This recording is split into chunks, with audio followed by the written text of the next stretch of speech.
I was like, different setups, trying a laptop mic, because I didn't have all this stuff. Anyway, I'm really glad I got it set up, and let's get into it.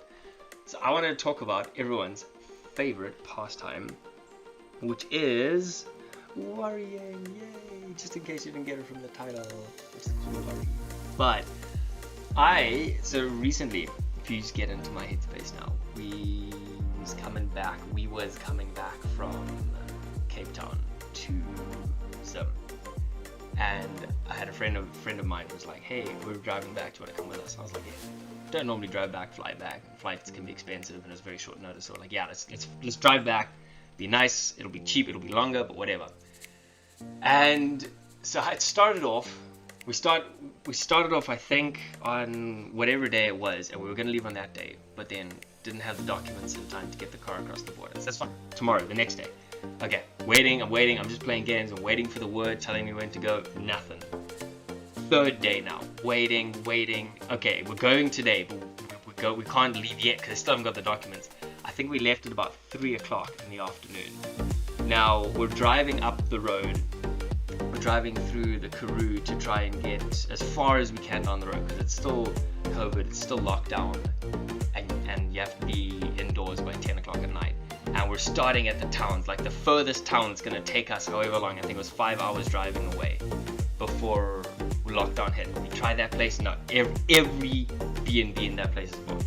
Come one town back, every place is booked. Eventually, I mean, we got in at about 8 o'clock because all the towns after that were all booked. And so we stayed the night at that place. So stinking hot. I mean, it was so ridiculously hot. I drenched a wet towel and just lay it over me because that was the only way you could get sleep. No aircon, no fan, nothing. We left at like 3 in the morning again to get going. We drive again, stop in Joburg at the friend's uncle's house. Next day, so it's been 3 days now. We went to Joburg from the first stop. So this is the second day. We're in Joburg. Fourth day, got to the border as early as we could. And now it's already been 6 days because of the 2 days waiting before. It's already taken us 6 days at the moment. And then we get to the border. It is the week before Christmas. It is, I think, a Monday or a Sunday, which is literally the worst time you can cross the Zimbabwean-South African border. At a holiday, at a week before a holiday, on either a weekend. So if it was the Monday, the only worst day you could have done was on the weekend. And we finally stop at the border at 4 in the morning. We stop and join the queue 12 kilometers away from the border post. 12 kilometers away. Wait there for I think about an hour, and then we're literally still in Messina at this time. We're still in the town, and we're still in the queue. Then something happens. We move like 6 k's up. There must have been a block on the road or something. Stop again, 6 k's away. Another hour. We finally join the queue, 3 k's away. It took us 6 hours to move 300 meters. Now we're just sitting in this car. We're blocked behind us. It is fully stacked. There's 4 lanes of vehicles across a 1-lane road. One going there, one going back. I don't even know how people coming from Messina are getting by us because we have taken up the whole road. There's cars on the side of the road. There's cars on the other side of the road. I mean, we started on the left-hand side of the road, then went to the right-hand side of the road in oncoming, and then on the left-hand side again. And eventually, I think it was 4 o'clock, finally something happens, a big blockage clears up, and we, after spending about 6-ish hours moving 300 meters stop-start, and the other part of it is there's just so many cars around you. You've got cars everywhere, cars driving into other cars. This one car's beached on a rock. He then foots it, unbeaches into the back of another car, and now there's fighting there. Now you've got like 4 lanes going into 1 lane, coming back out into 4, coming back into 1, and now everyone's got their elbows out. No one wants to give way. We've all been waiting there a hella long time. Eventually we get into the border. We're pushing through the border. It's 6 o'clock at night now. We're in the border. I think we got to the Zim side. We got out of the South African side in 4 hours. It took us to drive that, because you're all in your car because it's COVID, so you're all just creeping forward. I think it took us an hour to cross the border between the South African side and the Zim side. There's a bridge. It took us an hour to cross that bridge. It's not that long of a bridge. It's 150, 200 meters. But it's so full. And now we're sitting there like, well, are we even going to get out? Because the border's closed. Are we going to be stuck in South Africa? Are we going to be stuck in like no man's land or on the bridge? Are we going to be stuck on the Zim side? Get to the Zim side, we have an hour and a half to go. As it turns out, luckily we get there and we find out that the Zim side doesn't close, it just changes shift. Now, I think we left at 1 in the morning. I think we got there at 4 in the morning, left at 1 in the morning. It was horrendous. There were documentaries made about that border post after, like, I think the day after we left. I even heard people died waiting in the queue, like 2 people. I'm just like, these queues were so intense. And I mean, we're lucky we weren't the truck drivers, because they had it even worse. I don't think I saw a single truck driver move the whole time. It was absolutely horrendous. And can you guys imagine the stress and worry that was coursing through us in this time? I mean, we used half a tank of fuel driving from the 12 Ks to the other side of the Zim border, which had queues leaving as well. We used half a tank of fuel, about 40 liters or 20 liters, some crazy amount, just from the car being on, running the aircon, because it's like 30 degrees out there, it is humid. You step out the car and you're just drenched immediately in sweat. It was an intense trip. But can you imagine the stress and the worry that was flowing through us at that time? Like, we're parking in this border, it's just terrible. But can I tell you what, guys? There was zero worry. There was zero worry the whole time. There wasn't a time that I was concerned at all about that trip. I was just at complete peace. And I wanted to talk about that because I thought it was amazing. This had never happened before. And it was very easy for me to figure out why. But I want to talk about why that happened, how that happened, and how maybe we could actually implement it into our actual Christian life. Because we can read up a couple verses on worry. We have 1 Peter 5:7. Cast all your anxieties onto him because he cares about you. Matthew 6:25. Therefore I will tell you, do not worry about your life, what you will eat or drink, or about your body or what you will wear. Is not life more than food, and the body more than clothes? Matthew 6:34. Therefore do not worry about tomorrow, for tomorrow will worry about itself. Each day has enough troubles of its own. And then we have John 14:27, our last verse. Peace I leave with you, my peace I give to you. I give it not as the world gives. Do not let your hearts be troubled, and do not be afraid. Now all these verses are talking in a way that is just absolutely, well, it doesn't suggest that there's a worry or not worry. It doesn't suggest that there's a middle ground in how Jesus is telling us to conduct it. It's like, cast all your anxieties over onto him. It says, don't worry about tomorrow, tomorrow will worry about itself. Before that, it says, do not worry at all. In John, it talks about, do not let your heart be worried, troubled, or afraid. And I don't know about you guys, but that's just not what life was like for me. I mean, I'm seeing a whole lot of progress in my Christian life, and I'm worrying less, but it's not all gone. And these verses definitely seem to suggest that it should be all gone. These verses don't seem to make a provision. It doesn't say like worry about something for tomorrow, because tomorrow is going to have quite a lot to worry about too. It says don't worry about tomorrow at all. I mean, that's the closest verse where you might be able to swing and say, oh, but it does kind of hint that today has worries that we should worry about. But you got other verses that tell you not to worry at all, cast your cares, do not be afraid. And that wasn't what I had experienced. In fact, there were a few areas in my life, particularly like relationship stresses and things like that, where I had almost completely given it to God, almost completely. But it took me like 6 years of Jesus. I mean, literally, like my walk with God and relationships and girlfriends and all that kind of stuff and friendships had been there as long as I'd been a Christian. In fact, part of my giving my life, rededicating my life to Jesus, was conditional upon the fact that this was something that Jesus sorted out, because it was such a wreck. As I mean, it took like 6 years, and then I could give it to God 80% of the time. And even then, it wasn't amazing. And I'm just like, dude, Jesus, how is this possible? How are we supposed to do this if it's that rough? But what happened on the trip? Now, I tried to tell the story of the trip as accurately as I could. It was a brand new car, by the way. Did I point that out? I don't think I did. It was a brand new car, and we're pushing through these other cars. Luckily, didn't dent it or scratch it or anything. But what the point I was trying to make is that it was a rough trip, but I had no worry. And the only thing that upset me a little bit was like, I wanted to be home, and if I'd flown, it would have taken me a day. But it also would have been a lot more expensive. So the thing that really was the saving grace for that trip for me, and how I wasn't able to worry about it, was because it wasn't my problem.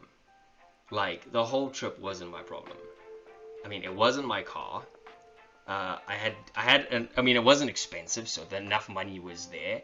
We had food, we had water. When we were at the border, we had aircon. Again, it wasn't my car getting dented. I wasn't driving. I offered, you do your offers to drive, but then you don't end up driving. You're like, okay, well, I'm not gonna worry about if the car gets dented. It wasn't me driving. It's not my car.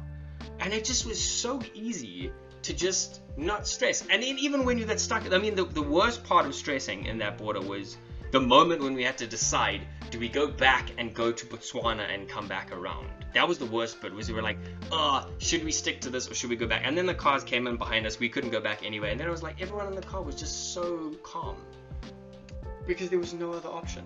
And I think what was the huge bit about this, and where I think, how can I say, where we are and where the verses talk about, I think something that I identified in that border situation that could be huge in helping us bridge the gap was that, again, none of it was my problem. If I'd been driving, it'd be a different story. I would have worried a bit about not denting the car or doing this or not falling asleep. But none of it was my problem. There was food the whole way set up. We had enough money to get it done. I wasn't worrying about I wasn't worried about car documents. And I think that is the difference. And the bit that I'm trying to get at is, I think worry is like an investment. With an investment, the more money you put in, the more stocks you buy, the more dividends you get out, or the more money you lose if it all tanks. But I think the bit that I'm trying to put forward, and I think what I realized there is, in that border trip, none of it was mine to worry about. So I didn't worry. And I think for us, the more we personally take on in our worrying, the more we personally ascribe, the more we worry. The more we give to God and shift to God, the less we worry. And I mean, that's definitely how I would say the differences in my relationships. It's not because suddenly I started trusting God and then, amazingly, everything fixed, everything got better. In fact, didn't. The only thing that got better in that whole relationship kind of giving to Jesus thing was that I got less insecure. I wasn't as insecure as when I started. That was it. But the difference is every time I'm sitting there and one of my friends is getting engaged, or one of my friends is in another relationship, or one of my friends is, and then you look at them like, they're so sweet, and you're like, but I feel so sad. And I'm just sitting there like, but at the end of the day, I trust Jesus. It's his job to get it done. I was always there. I was working on myself. I was making sure that I was always clean, neat, dressing right, doing that kind of stuff, interesting personality, funny. I was doing that, working on myself, but it was always up to God to make it happen. So I never worried, because it was never up to me if it didn't work out. And I think this is the difference. When it talks about casting our cares onto God, I think the more we truly believe that God cares for us, the more we truly believe that God supplies us and looks after us, the easier it is to shift our stuff onto God. It's almost like literally carrying a bag. If you have a car with you, the more you carry on your back, the more you weigh down. But the more, let's look at it this way. Imagine you have a horse. Now, a horse can't carry the whole world. And it's a brand new horse. You don't know how much this horse can carry. You're probably going to be more tentative to put more things on the horse than if you knew your horse. If you'd been with you for 2 years, you knew exactly how much it could carry. If you knew exactly how much the horse could carry, and you knew that it could carry more than what you had, you'd lump everything on the horse and keep going. But if it's a brand new horse, you don't know, you might be tentative to put it on. And I think in the same way, the closer we get to God, the more we learn about God, and the more that we engage with Him, the more we realize He loves us and that He's with us and that He really can and does want to take care of us, the easier it is to not worry about things. Like, I can definitely say that in the whole relationship thing, the more I got used to trusting God with it, the easier it was to hand it over the next time, or the harder it was to get stressed about it, because I was just like, oh, well, Jesus, I mean, I believe you, I've listened to you, I've heard what you've been saying about this thing, and yeah, well, I'm just not going to worry about it because that's what you said. And, like, if we think about finances, we talk about, Matthew 6:33 says, but seek ye first the kingdom of God and live righteously, and all things will be given unto you. Now, when we read that, it seems like it's proportional. The more you seek God, the more things will be given unto you. It's directly proportional. And I think it's exactly the same. The more we seek the kingdom, the more we hand our cares over to God, the easier it is to not worry. And the easier it is to hand it over the next time. And the easier it is to deal with situations that normally would have flattened us. And suddenly it's not. I mean, here's another one. Let us not become weary in doing good, for at the proper time we will reap a harvest if we do not give up. Galatians 6:9. Now look at that one. That one could be used for someone who is doing good things for God and is doing the right things, but isn't seeing anything coming from it, and is now struggling with that. But the more you're convinced that you're doing the good things and God will reward you, the easier it is going to be to do the good things without getting weary. Pressed down, running over, and shaken together shall man give unto you.